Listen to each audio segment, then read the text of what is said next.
That's strange because the speaker said that members of the Tea Party wanted to default, that they wanted the chaos. So maybe we're reading different newspapers here.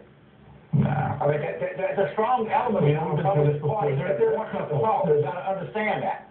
There's a strong Senator DeWitt wants to default. Senator Toomey wants to resolve. Many people on talk radio want to default. The speaker says members of his own caucus want to default. Ari, I read a quote from someone today who said that there's not a speaker that we've seen in the last 30 years that's had to deal with the political climate that Boehner has had to deal with. Do you agree with that? Yeah, I do. I think that's exactly right, and I think that's on purpose. You know, what really is happening here is the same group of people who showed up in August of 2009 at the town halls were the first people to take on Barack Obama over health care. But many people thought Washington would have to go along with President Obama was saying. These were the first people, the Paul Reveres of the Republican Party saying that we got to stop this, here's the warning. And people underestimated them then. They thought they were a fringe. And of course, it led to the 2010 tidal wave election. But they believe in it is propelling the Republican Party on fiscal and economic issues today, and I welcome it. Yeah, these are people that don't believe in evolution or global warming, so why are they going to believe that default would hurt anything? I mean, you're not dealing with, like, rational people here. I mean, come on. James, do you believe that the GOP comes out of this looking better than the Democrats? I mean, purely from a political standpoint. Well, so far, the answer is decidedly no. I think what they're going to do is tell the Senate, I think what they're going to say is we can't change a single thing. You pass it in toto, and they tell the president the same thing. I think the Democrats ought to campaign against this. I think they ought to say that these people held a gun to the country's head. They were willing to do what was bad by America and send us into default. And I think we ought to take it to people and have an election about it. But it's pretty clear that they're not going to have if there's any changes to what they're passing in the House, it's pretty clear that they're not going to accept any changes in the Senate, and they're not going to accept any input from the president. And I think that we're going to have to take this to an election. Are you agree with that? Resolved in any way.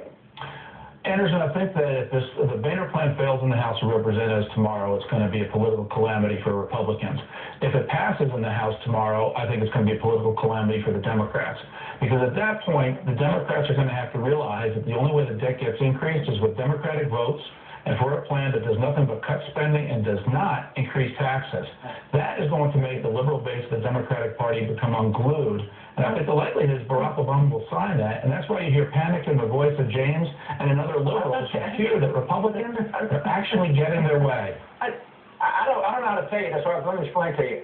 This deficit was caused by irresponsible tax cuts, tilted toward the wealthy, ill-thought-out and irresponsible wars, okay, and a deregulated, over-speculative financial sector. Now you're coming back and wanting working people and students and retired veterans to pay for it, and Democrats don't think that's a good idea, and we're going to run on that. We're actually going to have an election on this. That's my general view.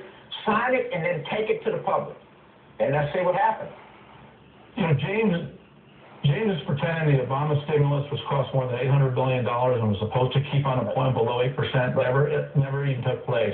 He's forgetting all this spending that's taking place now. That budget. The only people in town that have a piece of paper that cuts spending are Harry Reid and John Boehner. The piece of paper that Barack Obama submitted, his budget, increased spending and left us with trillion-dollar deficits as far as the eye can see. Let me explain to you so you just today. Let me explain to you so you just know, Ari, but you already know, and you know that I know, and you know that I'm going to point out that every chart shows that 85% of this is a result of policies of the previous administration, and the two biggest contributors to this are tax cuts and the wars that were started that are still going on. Plus, you had the crash in the financial sector that caused all of this. Now you guys want people that had nothing to do with it to pay for it, and the Democrats are going to take that and they're going to run on it. Now, that's just what's going to happen. And you know the charts, and all over the place. Everybody knows it.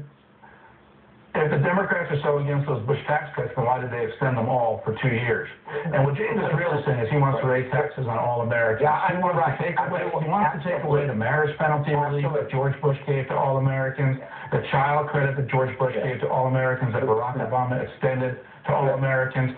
James wants to raise taxes on all Americans regardless of the income level.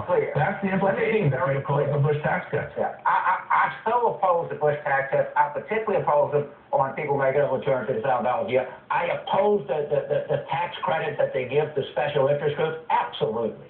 And I think that they ought to pay for it. And I don't think that students, I don't think that veterans, and I don't think retirees ought to pay for the mistakes that your administration made. I think the people that benefited by that ought to pay for it. That's exactly what I think. So you don't have to say what I think. I'm glad I you didn't say hear what I think. James address it all. I never heard him address why those tax cuts got extended for 2 years and by a Democrat House and a Democrat Senate. That's what it is. So you know what I think. I don't think we ought to pay to clean up your mess. James Carville, Ari Fleischer, gentlemen, thank you.